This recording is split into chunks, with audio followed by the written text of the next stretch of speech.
Olá, seja muito bem-vindo ao dia 99 de 365 lendo a Bíblia. Olha aí, estamos quase a 100 dias, os primeiros 100 dias do ano. Que lindo! E estamos ainda no livro de 2 Samuel. Para hoje são os capítulos 16, 17 e 18. Nesses capítulos nós lemos tudo de ruim que aconteceu no governo do rei Davi. As desgraças que aconteceram com seus filhos, de um filho estuprando o outro filho, trazendo desgraça sobre a casa. Ou seja, a Bíblia, nós podemos contar que ela não poupa detalhes quanto a mostrar a maldade humana. Tem pessoas que têm muito problema com a história de Davi. Muitas pessoas. Já ouvi de crente, né, falando assim, eu não concordo que Davi é um homem segundo o coração de Deus, olha o que ele fez. Por causa disso, né, porque como ele cometeu, não foi apenas o adultério, mas foi muita coisa, né, foi a mentira, foi o adultério, foi a manipulação, foi a cobiça, foi o assassinato, né, derramando sangue inocente. Então tem pessoas, mas existe o Salmo 51, onde mostra assim, o arrependimento rasgado de Davi quando ele entende que tudo aquilo tinha afastado ele de Deus, tinha tirado ele da presença do Senhor. Mas as consequências vieram.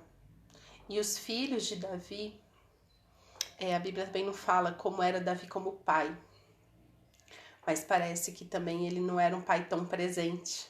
Afinal, ele vivia em guerra, ele era um guerreiro, então ele tinha muitas mulheres, muitas mesmo, e teve muitos filhos, mas tinha essa ausência como pai. Mas também os filhos dele não podiam reclamar, porque Israel, nos tempos de Davi, eles eram tementes ao Senhor, né? Davi fez tudo o que pôde para realmente levar as pessoas a ter vida com Deus. E esta é a característica de um bom rei, esta é a característica de um bom pai, esta é a característica de um bom líder. Quando ele fala assim, olha, não olha para mim, olha para Deus. Te leva a ter um relacionamento com o Senhor. Óbvio, né, que a vida do líder conta muito. Mas eu acho lindo como a Bíblia não poupa esforços, não poupa detalhes ao falar da vida de Davi, a sua parte ruim, mas também não poupa esforços para falar o quanto Davi se arrependeu, o quanto Davi realmente se arrependeu dos seus maus caminhos, se arrependeu dos seus pecados, se converteu dos seus maus caminhos. Enfim, então aqui Absalão dá o golpe, Davi tem que fugir de Jerusalém, onde ele era rei, porque Absalão conseguiu convencer o povo a ficar contra Davi. Eu acredito, tá, que foi porque o povo viu o que aconteceu. Então, Davi caiu sim na opinião do povo, porque Absalão conseguiu tomar o trono do próprio pai, do rei Davi, que até então tinha sido o melhor rei que eles tinham tido. Afinal, ele era o segundo, né? Então, comparado a Saul, Davi era melhor. Mas Absalão conseguiu tomar o trono do pai. E nós lemos, né, que então ficaram os conselheiros para Absalão. No capítulo 17, nós vemos o que um conselho pode fazer na vida de uma pessoa. Um bom conselho e um mau conselho. Absalão ficou com os conselheiros que eram do pai. E no capítulo 17 fala dos conselhos de Aitofel e Uzai. Aitofel, ele ajudou Absalão a dar o golpe. Então, Aitofel, ele traiu Davi. Ele viu ali o que estava acontecendo e ele ajudou Absalão a dar o golpe no trono. Né? Tanto que as pessoas vêm falar para Davi, falam assim, Davi, eu quero te falar que Aitofel, que era seu amigo, na verdade ele conspirou junto a Absalão para que isso tudo acontecesse. Davi, uma das coisas que você, lendo aqui, você percebe, é que em nenhum momento Davi se comportou como vítima. Em nenhum momento. Se tem uma coisa assim que Davi não faz, é se comportar como vítima, de por que será que isso está acontecendo comigo? Não. Davi, ele aceita todas as consequências do seu pecado. Todas as consequências do seu pecado. Tudo de ruim que vai acontecendo, Davi, ele se submete ao processo. Ele vê sua casa ruir, ele sofre com isso, óbvio. Ele fica arrasado, mas ele diz... ele sofre muito, né? Talvez seja por isso que os salmos de Davi são cheios de dor, são cheios de pedido para Deus libertá-lo dos seus inimigos. Mas ele em nenhum momento ele se faz de vítima. Então isso serve para mim e para você. Quando a gente passa da sombra da morte, não cabe a nós nos fazermos de vítima. Porque talvez você chegou onde você chegou por causa das suas escolhas erradas. Então não adianta você falar assim, por que Deus não impediu? Por que Deus não me impediu de fazer diferente? Por que Deus me trata assim? Tá tão tadinho de mim. Eu sou tão bonzinho. Eu sempre... Não. Façamos como Davi. Vamos nos arrepender dos nossos pecados e aceitar as consequências, ficando ainda mais dependentes do Senhor. Porque Davi, assim como Jó, em nenhum momento ele rejeitou a Deus. Pelo contrário, em toda a sua jornada, Davi sempre coloca Deus. Ele sabe o que ele faz. Eu que errei. A culpa é minha. Então, o pecado, ele tem que causar isso em nós. Autorresponsabilidade. Eu pequei, eu errei, eu escolhi. E agora estou sofrendo as consequências disso. Capítulo 17, né? Então, verso 1. Depois Aitofel disse a Absalão: deixe-me escolher 12.000 homens e me disporei e perseguirei Davi esta noite. Vou surpreendê-lo enquanto está cansado e desanimado. Farei com que entre em pânico e todo o povo que está com ele fugirá. Então matarei apenas o rei. Trarei todo o povo de volta para você, pois a volta de todos depende daquele a quem você procura matar. E assim todo o povo estará em paz. Ou seja, Aitofel estava motivando Absalão, que já tinha matado seu irmão, a matar o próprio pai agora. Tudo por cobiça. Este pareceu agradar a Absalão e a todos os anciãos de Israel, mas Absalão disse: chame agora Uzai, o arquita, e ouçamos também o que ele tem a dizer. Então, Uzai, aqui a essa altura, ele já tinha feito. Davi tinha pedido para Uzai, falando: Uzai, vai lá e confunde os conselhos que Absalão receber. Confunde, dá péssimos conselhos para ele, né? Então Davi era bem espertinho, guerreiro, né? Estrategista. E foi isso que Uzai fez, né? Então quando Uzai chegou, Absalão lhe falou: o parecer de Aitofel é este, vamos ver o que ele falou? Se não, diga o que devemos fazer. Então Uzai disse a Absalão: desta vez o conselho de Aitofel não é bom.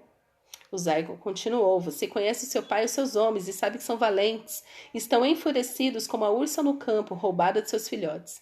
Além disso, seu pai é homem de guerra e não passará a noite com o povo. Eis que agora deve estar escondido em alguma caverna e em outro lugar qualquer. E se acontecer que você tenha algumas baixas no primeiro ataque, cada um que ouvir isso dirá que houve matança no povo que segue Absalão. Então até o homem valente, cujo coração é como o coração de leão, com certeza irá desanimar, porque todo Israel sabe que o seu pai é um herói e que estão com ele somente os homens valentes. Eu aconselho que, a toda pressa, se reúna em torno de você todo Israel, desde Dan até Berseba, em multidão como a areia do mar, e que você mesmo os guie na batalha. Então atacaremos onde quer que se encontre e facilmente cairemos sobre ele. Como o orvalho cai sobre a terra, e não ficará ele nenhum dos homens que estão com ele, nem um só. Se ele se retirar para alguma cidade, todo Israel levará cordas para aquelas cidades e nós o arrastaremos até o ribeiro, até que lá não fique nenhuma só pedrinha. Então Absalão e todos os homens de Israel disseram: o conselho de Uzai o arquita é melhor do que o conselho de Aitofel. Aqui entra a mão do Senhor. Acontece que o Senhor havia decidido frustrar o bom conselho de Aitofel, para que o mal viesse sobre Absalão. Por quê? Nossa, mas a espada, Deus já tinha falado que a espada nunca se apartaria da família de Davi. Nossa, tadinho de Absalão, por que que ele vai morrer? Por causa do que eu acabei de falar. Responsabilidade. Absalão matou seu próprio irmão, fazendo vingança com as próprias mãos. Ele deu um golpe no pai, roubando o trono. Ele usurpou, ele... Não só isso, Absalão dormiu com todas as concubinas do seu pai. Ou seja, Absalão cometeu tanta atrocidade, mas foi tanta atrocidade, que olha, o destino dele, né, foi muito ruim. Tanto que no capítulo 18 nós lemos sobre a morte de Absalão.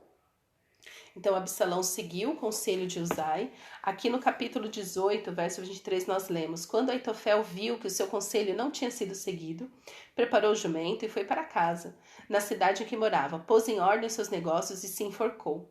Morreu e foi sepultado na sepultura de seu pai. Acho que Aitofel ficou... que também, né, já tinha mostrado que era um homem mau, mas ele se suicidou. Eu acho que ele pensou assim, eu não tenho serventia para Absalão, Davi vai voltar e vai me matar. Então, deixa eu aqui me suicidar, que é mais fácil do que esperar que me matem. Porque ele sabia que esse seria o destino dele. Capítulo 18, Absalão morre. E Davi, quando fica sabendo que Absalão morre, ele fica desesperado. Porque Absalão morreu contra as ordens de Davi. O rei deu uma ordem a Joabe, Abissai e a Itai, dizendo: por amor a mim, tratem com brandura o jovem Absalão. Porém, Joabe, ele sabia que não tinha como Absalão continuar vivo, depois de todas as atrocidades que ele tinha feito, para que aquela guerra acabasse. Joabe mata Absalão. Porque assim, o povo ouviu o rei falando, mas foi Joabe, o capitão do rei, capitão da parte de Davi, que matou. E o capítulo 18 termina com um choro de Davi. Então o rei, Davi, profundamente comovido, subiu à sala que estava por cima do portão e chorou, e andando dizia: meu filho Absalão, meu filho Absalão, quem me dera que eu tivesse morrido em seu lugar. Absalão, meu filho, meu filho. Agora ele não tinha, não era apenas Amnon que tinha morrido, Absalão também tinha morrido. E Davi vê tudo isso acontecer. O seu trono se desmorar, o seu reinado, seus filhos literalmente se matarem. Fica de aviso para mim e para você, não de aviso, mas de um lembrete que o Senhor, Ele é sim misericordioso, Ele nos perdoa. Mas as consequências do pecado permanecem. E somente com uma vida com Deus é que nós podemos ter uma vida satisfeita. Porque as desgraças vão acontecer, principalmente do pecado consciente. Davi não pecou por acidente. Davi pecou intencionalmente. Absalão pecou intencionalmente. Então existe mais do pecado planejado do que um pecado acidental. Eles planejaram. Amnon, ele planejou passo a passo do seu pecado. Absalão também arquitetou, maldoso. Então, para uma vida com Deus, só nos resta realmente o arrependimento genuíno, o perdão e ter vida com Deus para ter uma vida satisfeita. Davi em nenhum momento negou o Senhor. Em todo momento ele assumiu a culpa pelos seus pecados. Em todo momento, Davi, ele chora, ele realmente rasga o coração. Davi não tem vergonha de ser quem ele é e nem de depender do Senhor para todas as coisas. Amém? Pai, obrigada pela tua palavra, que nos mostra, Senhor, que revela o mal que há no nosso coração. Obrigada, Senhor, porque a tua palavra nos exorta, porque a tua palavra nos corrige. Queremos pedir, Senhor, que o Senhor continue nos confrontando no nosso pecado, na nossa maldade. Que possamos, Senhor, ter vida com o Senhor, Que possamos, Senhor, buscar ter uma vida satisfeita em Ti, para que o mal não faça morada nas nossas casas. Ó Senhor, tenha misericórdia de nós. Livra-nos, Senhor, de todo mal. Livra-nos, Senhor, do maligno. Guarda-nos do maligno. Ó Senhor, tenha misericórdia de nós. É o que te pedimos. Em nome de Jesus. Amém.